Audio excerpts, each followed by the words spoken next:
క్షమించండి అయ్యో లేరని చేసేదంతా చేసి నా కాళ్ళు ఎందుకు పట్టుకుంటాను? నేనేం తప్పు చేయలేదు బాబాయ్. నా ఫ్రెండ్ ద్రోహం చేయాలని నేను అనుకోలేదు బాబాయ్. కావచ్చమ్మా, అది నాకెందుకు చెప్తాను? మీ దగ్గరే న్యాయం దొరుకుతుందని వచ్చాను బాబాయ్. చూడమ్మా, నీకేం కావాలో నేనేం చేయాలో సూటిగా చెప్పు.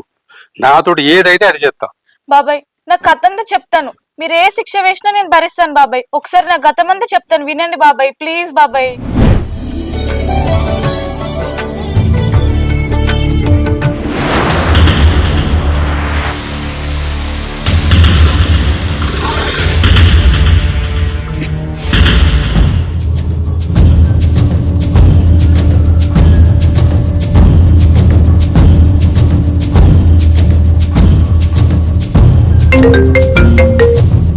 హలో సుజాత, ఏంటి అంత కంగారు పడుతున్నావు? ఎవడో ఇంటి ముందరికి వచ్చి గొడవ చేస్తున్నాడే. సమయానికి నాన్న కూడా ఇంట్లో లేడు. అయితే నువ్వు మీ ఇంటి వెనక నుంచి రా, నేను మా ఫ్రెండ్ని తీసుకొని నీకు ఎదురుగా వస్తా, సరేనా? సరే.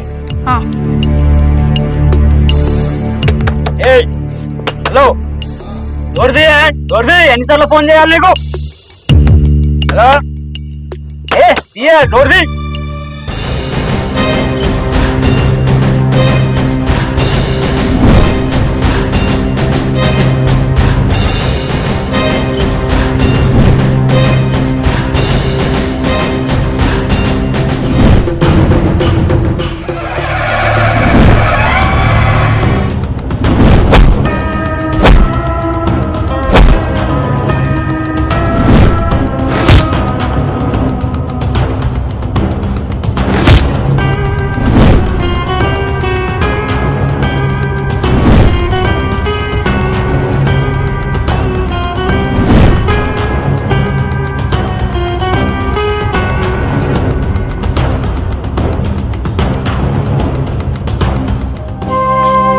పదండి, మిమ్మల్ని మీ ఇంటికి చెప్తా.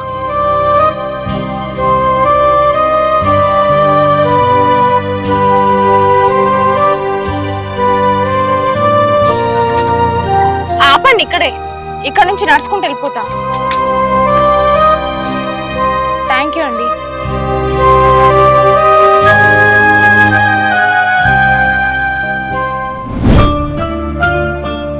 ఏమైంది?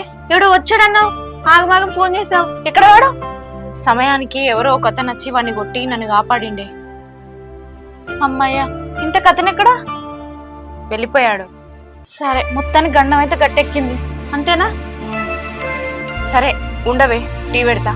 నువ్వు ఫోన్ చేసావన్నీ నా ఆగమాగం వచ్చానే. మళ్ళీ ఎప్పుడైనా వస్తా కదా, అప్పుడు తాగుతలే. మళ్ళీ ఎప్పుడైనా కాదమ్మా, రేపే కావ్య పెళ్లి చూపులు, రేపు నువ్వు పొద్దుగల రావాలి. సరే బాబాయ్, సరే మరి వెళ్ళొస్తాను. సరే బిడ్డ.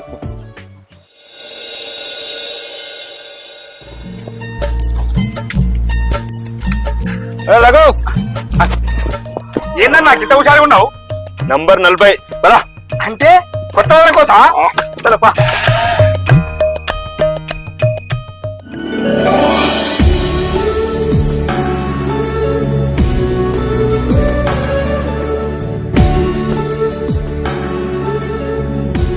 హలో, కొంచెం మాకు అడ్రస్ చెప్తారా?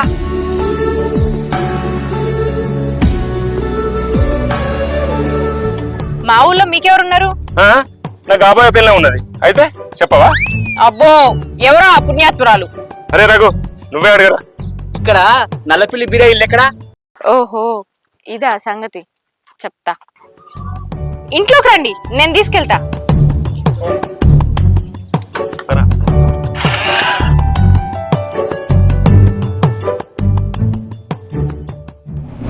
ఏ ఆగమ్మ, నీ కథం చెప్తా అని చెప్పేసి నా బిడ్డ కథం చెప్తాను.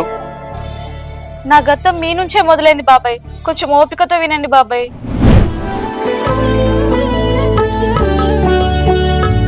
అగో, ఎవరు బాబు మీరు? ఏ ఊరు? మాది లంబాడిపాలెం అంకుల్. మా అన్నకు పెళ్లి చూపులకు వచ్చినాం. ఓహోహో, ఇక్కడ ధర్మరాజు చెప్పిండు మీరేనా? కూర్చోరు బాబు, కూర్చోరి. అమ్మాయిని వెళ్తా. అమ్మ కావ్య, కావ్య.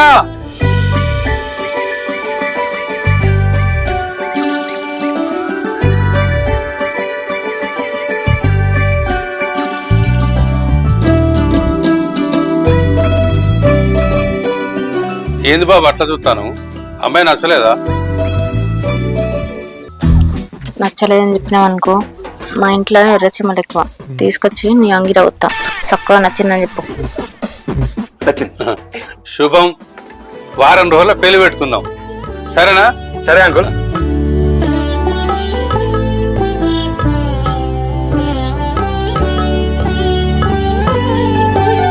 పోయేద్దాం అంకుల్. సరే సరే.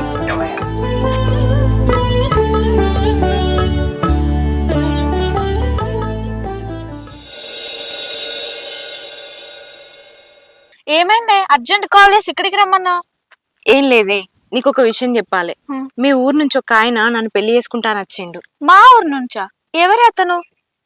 మొన్న చెప్పినా కదనే నన్ను కాపాడిండని. తన పేరు విజయ్ అట.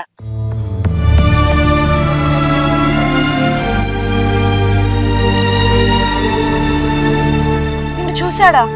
నిజంగానా? అవునే, నువ్వు నా ప్రాణ స్నేహితురాలివి. నిన్ను అడిగి పెళ్లి చేసుకుందామని ఆయన. పిచ్చిదానా, నన్ను అడగడం దేనికే?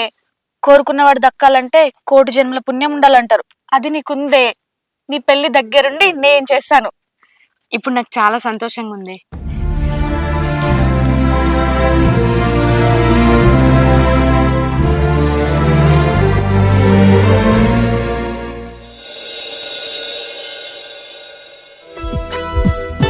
కావ్య, కావ్య, ఏమైంది? ఇది పిలుస్తూ వస్తలేదు. సుజాత, ఎన్ని రోజులైతుంది నేను చూసి. దా అచ్చి కూర్చో.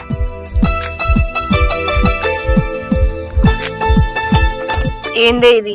పక్కూర్లోనే ఉండి పెళ్ళైనాక 3 నెలల తర్వాత నన్ను వచ్చేది? నా వంతుకు నీ మోడున్నాడు కదా, నేను నీకు తోడుగా. నేను వచ్చి మీ కొత్త జంటని డిస్టర్బ్ చేయడం ఎందుకని రాలేదు. అబ్బో చాలుతి. ఇంకేంటి సంగతులు?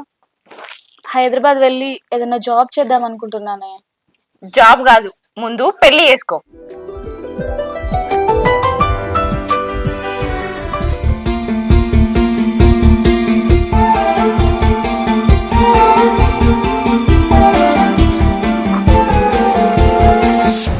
నేను వెళ్ళొస్తానే.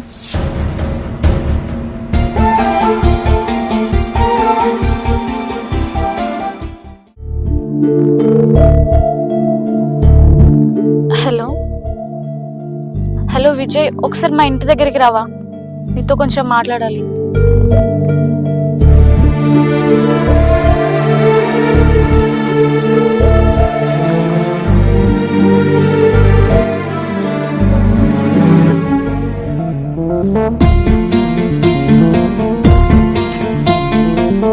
ఏమైంది చెప్పు, ఎందుకు ఏడుస్తున్నావు? ఏమో అర్థమైతలేదు.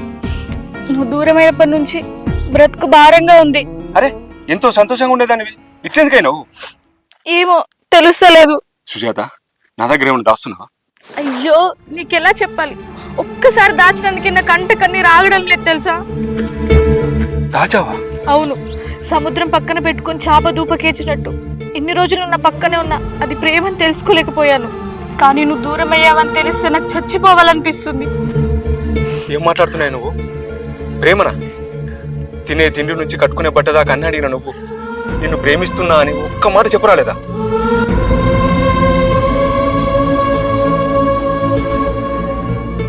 ఇప్పుడు నన్ను ఏం చేయమంటావు చెప్పు.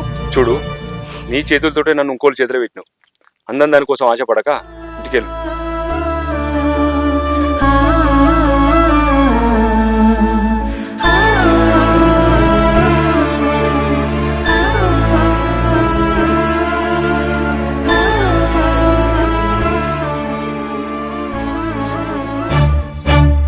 నువ్వు వేడిస్తే తగలాలని ఇదంతా చేసినావానే?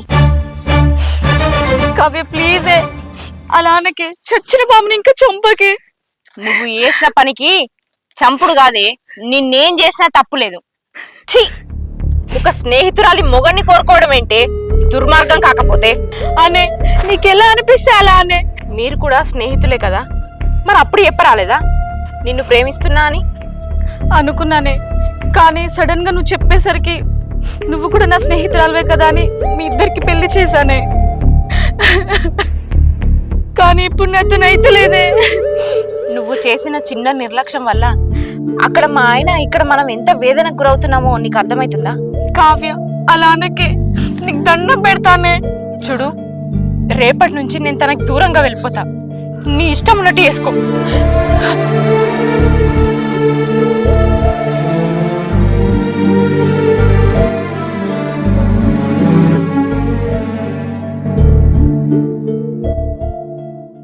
ఇప్పుడు చెప్పండి బాబాయ్. ఏం చెప్పు అంటావు అమ్మా? ఓ పక్క నా బిడ్డ కాపురం చెడగొట్టినవని మందలి అన్నా, లేక నీ స్థానంలో నా బిడ్డే ఉంటే ఆమె జీవితమే మునిగిపోయిందని బాధపడాలన్నా? ఏం చెప్పాలో అర్థమైతలేదమ్మా. నిజం చెప్పాలంటే తప్పు నాదే బాబాయ్. ఎందుకంటే జీవితానికి సంబంధించిన విషయం దాయడం ఎంత ప్రమాదకరమో నాకు ఇప్పుడు అర్థమవుతుంది. ఇప్పుడు ఏం చేయమంటావు చెప్పమ్మా. కావ్య విజయ్ ఇద్దరు కలిసి ఉంటే చూడాలని ఉంది బాబాయ్. అయితే పదమ్మా, ఇప్పుడే వెళ్ళి మాట్లాడదాం. పదండి బాబాయ్.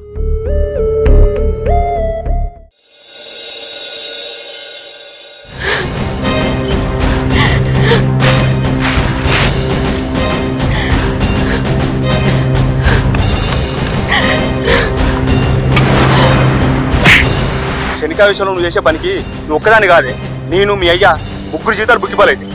నేను వెళ్ళినప్పుడు ఎవరేమైపోతే నాకేం?